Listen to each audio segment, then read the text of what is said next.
For Canadian Muslims, the level of physical violence, it's the highest in the G7 countries. And it's always the hijab wearing women that are impacted the most. They are feeling scared to go out. Are they going to be attacked in open daylight? In the face of increasing Islamophobia, how are Canadian Muslims making their voices heard in the federal election?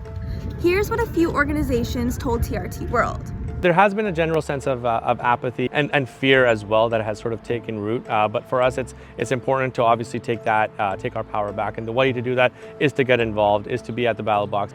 We've been from coast to coast, going into masajid, town halls everywhere. So even at the doors of the mosques, we've been engaging with sheikhs. And we're noticing that there's definitely a lot of interest in this election, like far less apathy than we've been seeing in previous years. Aunties and uncles and grandmas and grandpas, like, who usually just don't care, like they're actually like, okay, who should I vote for? Muslims represent around 5% of Canada's population.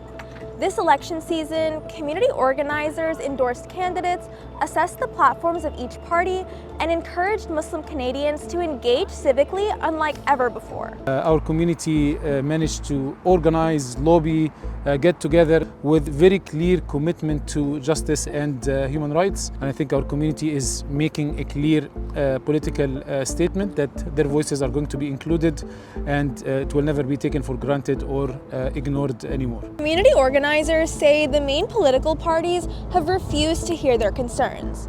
They say the Liberals haven't fought hard enough against Bill 21, which could ban state employees from wearing the hijab in Quebec province.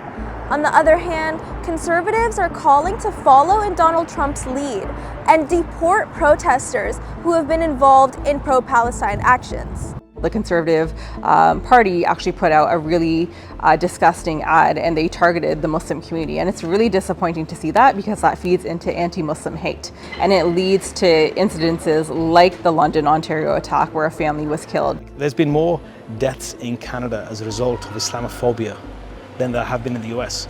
We had the Quebec mosque shooting, unfortunately. We had the London truck ramming.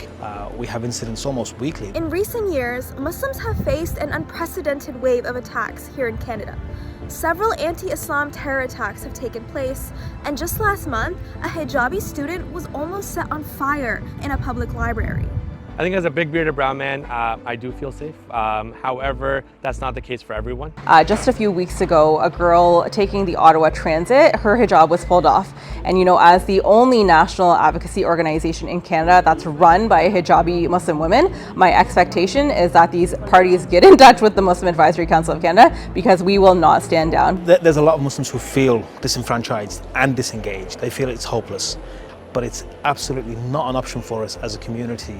That's the position people who want to silence our community, disenfranchise our community, and disempower our community would love for us to take. Many of us have been here now for decades, and we, as part of our contribution, it's to help Canada stay wonderful, beautiful, free, and a space where all communities can thrive.